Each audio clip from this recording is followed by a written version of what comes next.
Alrighty, today we are solving a system of equations using substitution. We are doing some pre-calculus. Let's get to it.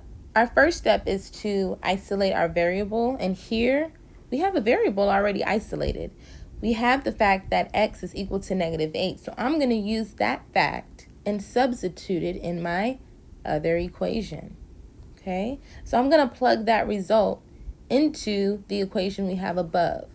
-4 times -8 plus 6y, because we don't know what it is yet, equals -10. So it's now our turn to find the value of y. Okay, so -4 times -8, that is 32. And to continue our equation, we have 32 plus 6y equals -10. All right, still trying to get y by herself. I am going to subtract 32 from both sides. That leaves me with the fact that 6y is equal to -42.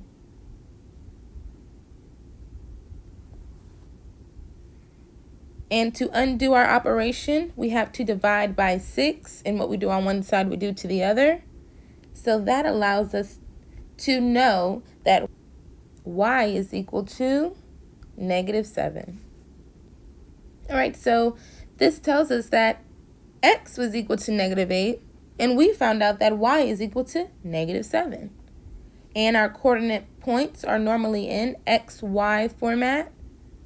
So we'll plug in our numbers that we found, and let's see if IXL is happy with that. And they are. Let's keep it going. All right, so here we are solving again using substitution. We already have our isolated variable. Look how wonderful. They told us already that x is equal to -10. That's less work. I'm happy. Hey.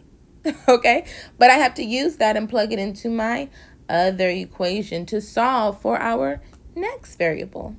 We got to solve for y. I don't know what y is. Do you? No. Okay, let's do it.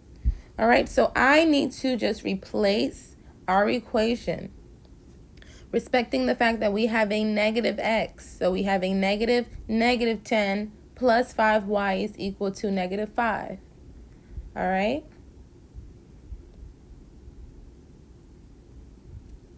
And how can we take care of that negative times -10? That's actually a -1 in front, right? So that will turn into a +10. Okay, we don't need that plus. Let that go.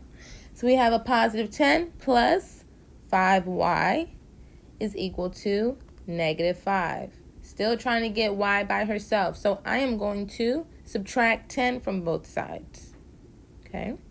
That leaves me with the fact that 5y is now equal to -15.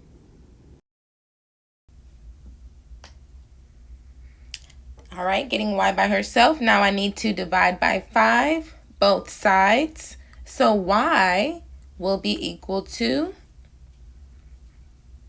-3. All right, so our xy coordinate, x is equal to -10, y is equal to -3. All right, IXL, what you got to say about that? Yes, ma'am. All right, let's do it again. Oh, this one's a little different, right? They did not give us an isolated variable. So this means we have to do some work, a little extra work. That's okay. So I'm going to use the fact that y, one of our y's, right, is equal to 9x minus 9. And I'm going to replace that with the y in our next equation, right? So 9x minus 9 will be equal to 4x plus 1. All right, we're going to get our x's on one side, our variables on one side, and our numbers on the other. So I need to subtract the 4x on one side and then add that 9 to the other side, okay? That leaves us with the fact that 5x is equal to 10. Once again, trying to get x by herself, I need to divide by 5. And what I do to one side, I do to the other. So x is equal to 2. Love it. And so we're going to use the fact that x is equal to 2. We're going to plug that into this equation to find out what y is equal to. Okay?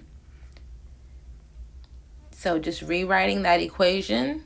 Y is equal to 4x plus 1. We're replacing our x with 2. So y is equal to 4 times 2 plus 1. Whip out that PEMDAS. Don't get the wrong answer on me.